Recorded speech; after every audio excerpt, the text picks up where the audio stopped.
Anak benih akan mengalami satu urutan tumbusaran. Urutan ini dinamai peringkat tumbusaran tumbuh-tumbuhan.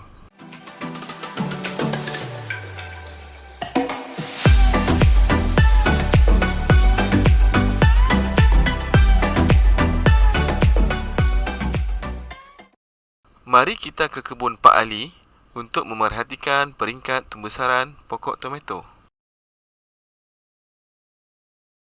Di kebun Pak Ali, kita dapat melihat terdapat biji benih.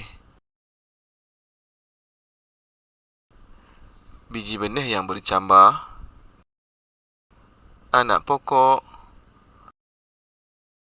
pokok yang sudah pun berbunga, dan pokok yang sudah berbuah. Bagi memudahkan kamu untuk mengenal pasti urutan tumbusaran tumbuh-tumbuhan, mari kita susun peringkat tumbusaran pokok tomato mengikut urutan. Peringkat tumbusaran pokok tomato mengikut urutan ialah yang pertama, biji benih. Seterusnya, biji benih tadi akan bercambah dan ia akan menjadi anak pokok. Anak pokok pula akan berbunga. Dan seterusnya menghasilkan buah. Dan daripada buah tadi, ia menghasilkan semula biji benih. Cuba kita perhatikan sekali lagi peringkat tumbusaran pokok tomato mengikut urutan. Yang pertama, biji benih. Yang kedua, biji benih bercambah. Yang ketiga, anak pokok. Yang keempat, pokok berbunga. Dan yang kelima, pokok berbuah. Mengapakah pokok ini layu? Mungkin keperluan asasnya belum mencukupi. Mari kita siasat. Untuk pengetahuan kamu, tumbuh-tumbuhan memerlukan keperluan asas untuk tumbusaran. Tumbuh-tumbuhan akan layu dan mati jika tidak mendapat keperluan asasnya. Tahukah kamu apakah keperluan asas bagi tumbuh-tumbuhan? Keperluan asas tumbuh-tumbuhan adalah air,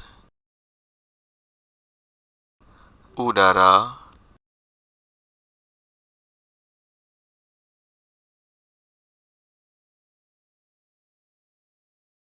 dan cahaya matahari.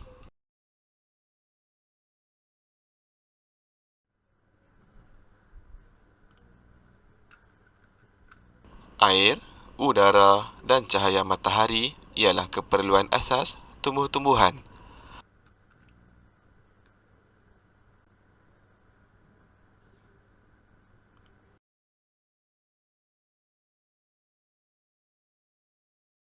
Nutrien ialah keperluan penting dalam tumbusaran tumbuh-tumbuhan.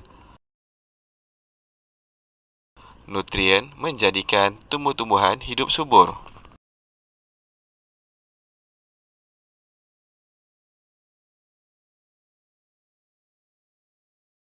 Antara contoh nutrien bagi tumbuh-tumbuhan adalah baja organik dan baja kimia.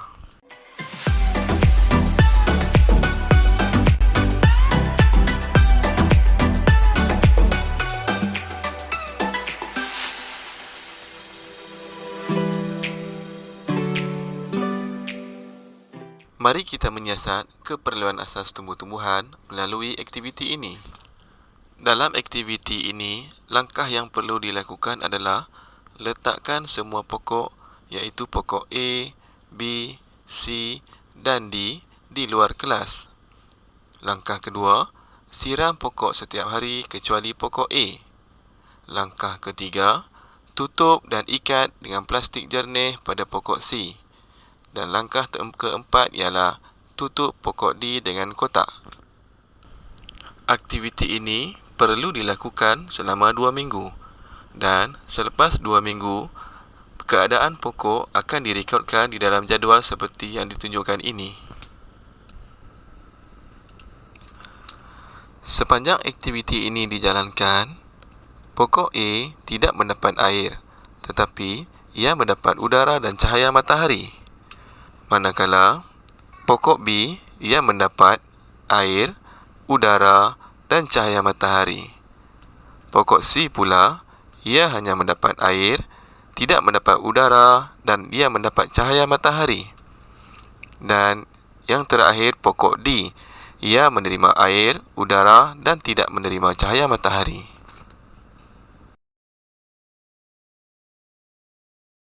Mari kita perhatikan apakah yang berlaku kepada pokok-pokok tersebut selepas 2 minggu. Pokok A mati. Mengapakah pokok A mati? Pokok A mati kerana ia hanya mendapat cahaya matahari dan udara. Ini menunjukkan ia tidak mendapat keperluan asas yang lengkap. Manakala pokok B hidup. Mengapa pula pokok B hidup? Pokok B mendapat keperluan asas yang lengkap iaitu cahaya matahari, air dan udara. Manakala pokok C pula mati. Mengapakah pokok C mati? Pokok C hanya mendapat cahaya matahari dan air, tetapi tidak mendapat udara. Dan yang terakhir adalah pokok D. Pokok D mati. Mengapa pula pokok D mati? Pokok D tidak mendapat cahaya matahari, ia hanya mendapat air dan udara. Ia juga tidak mendapat keperluan asas yang lengkap, maka ia akan mati.